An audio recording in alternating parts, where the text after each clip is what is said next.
everybody, it's Gina here from Gina Makes It. Welcome back to my channel. Today I am sharing how I make these dainty scalloped vellum pockets for use in journals and cards. If you remember my last tutorial where I used the doily to create a flap on an envelope, I'm sort of doing the same thing with these, but the inverse.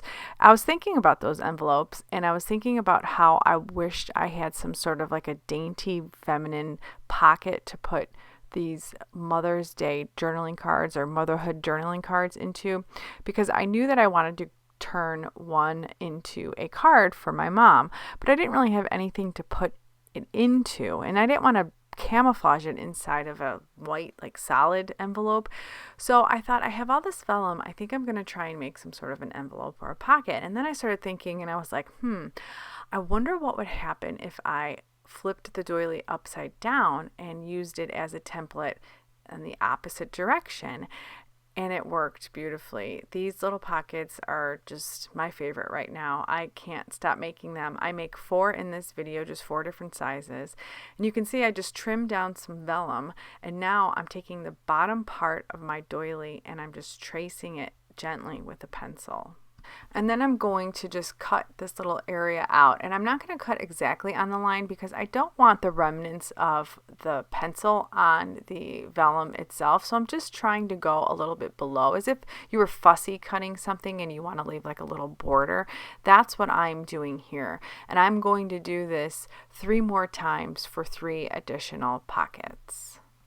And I thought that this would be a great time to try and experiment to see what technique I liked best. So I used different parts of the doily. I tried centering it and making each little scalloped portion even, but sometimes I did 3 little scallops, sometimes I did the whole scallop, sometimes I went higher, sometimes I went lower. Like this one you can see is a little bit higher and it's a little bit less wide, but I traced it in the exact same way, and now I'm fussy cutting it out in the exact same way. And I'm just making sure that my journaling card, or what is going to be my Mother's Day card, fits inside, because that was really the whole purpose, and the other envelopes are just sort of an experiment. So now I have this one that is a little bit more landscape. It's a little bit more wide than it is tall, and so I am going to create a scallop that's a little bit lower and wider than the others, because I thought a nice deep scallop might be nice on a wider envelope. And so you can see I'm just loosely going around the scallops. Now this doily was a little bit smaller than the other doilies I used in my other video, and I chose it on purpose because I did kind of want a smaller scallop, something that came across a little bit more dainty than the other ones. And so I really do like the way that it turned out. I like the shape of the scallop and the size of it.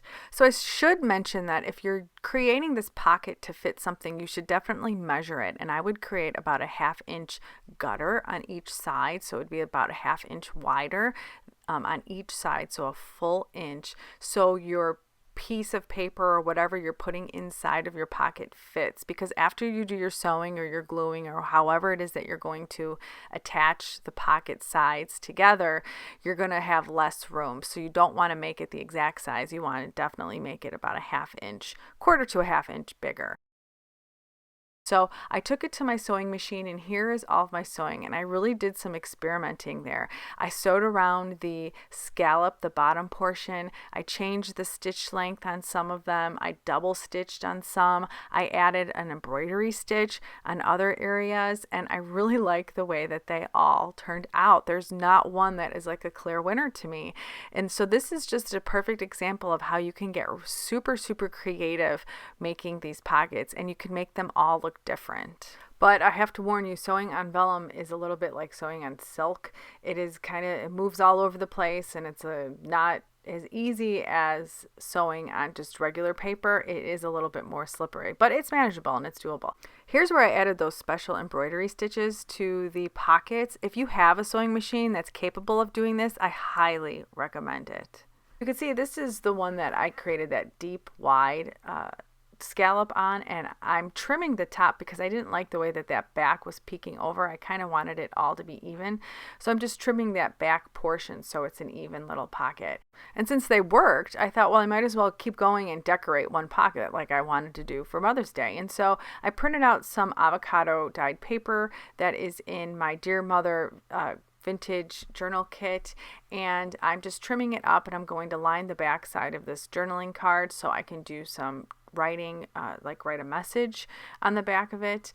And after I do that, I'm going to actually decorate the vellum pocket, which I think is something that obviously can be done for journals too. So I plan on incorporating these pockets in my journals, especially in this motherhood journal that I'm currently working on, because it just seems so feminine to me. It's just a feminine little touch.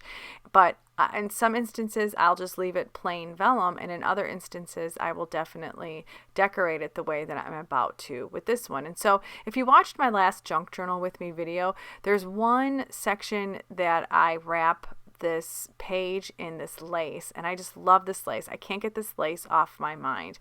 I don't know where I got it. I probably got it from an estate sale or a flea market, but I just love the way that this lace looks with these journaling cards. And so I decided to wrap the pocket with the lace itself. And once I get it situated and I figure out where I want it, I glue it down, and then I actually sew around the left hand side, the right hand side, and the bottom. So the lace is secured onto the pocket, but I don't really do it to secure it. I do it like for more of the way that it looks. I like the way the sewing looks.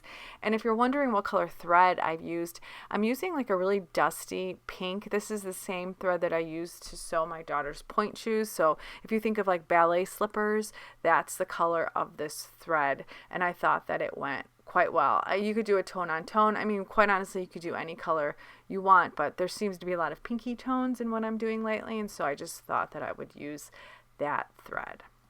Just using a paintbrush to dab the sides of my lace because I want to create a pocket in the back as well. The lace, there's a gap between the vellum and the lace, and I'm going to be able to stick something in there, and I think I'm going to use an envelope to put a gift card in. And so now I'm just trying out to see how everything fits, and I really like the way the journaling card looks. And now I have an envelope that I have already created from my Dear Mother kit that I mentioned earlier, and so I stick that in the back, and then I stick the card in the front, and I have to say it's creating like the perfect little Mother's Day package. I just love the way that this looks, but I still feel like it needs something else. It's not yet complete. So I pull out this pink trim. This is a vintage trim from my stash, and I decide to line the bottom of it using that paintbrush again to get a nice direct contact with the bottom of the lace pocket, and I just put that down and then I trim it. So I was looking around to see what else I could embellish it with, and I found these floral appliques that my mom and I just got from the flea market. Even though they're the same color, I feel like they look really, really nice on top of this lace. There's something just very textured about them, and I love they have little pearls in the leaves, and I'm just really, really loving the way that they look, and so I decide to glue them down right on top.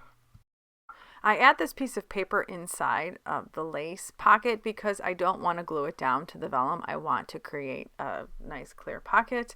So I've done that before where the glue has seeped through and then I can't get anything in there. So now I'm just creating a little area for a sentiment, and I found this little sticker that says her mother's heart. So I'm just kind of moving it around to see where I like it best and to see maybe it needs to be backed with something, but I like it right here on the left hand side. It looks very balanced to me right there with nothing underneath it. I'm very pleased with the way that that looks. But once again, I just can't stop. And so I have these paper roses that came in a Maggie Holmes embellishment kit I got from Joann's. And so the pink is just like the perfect color pink. And so they have wire on the bottom of them. And so I'm just sticking them inside of the lace itself.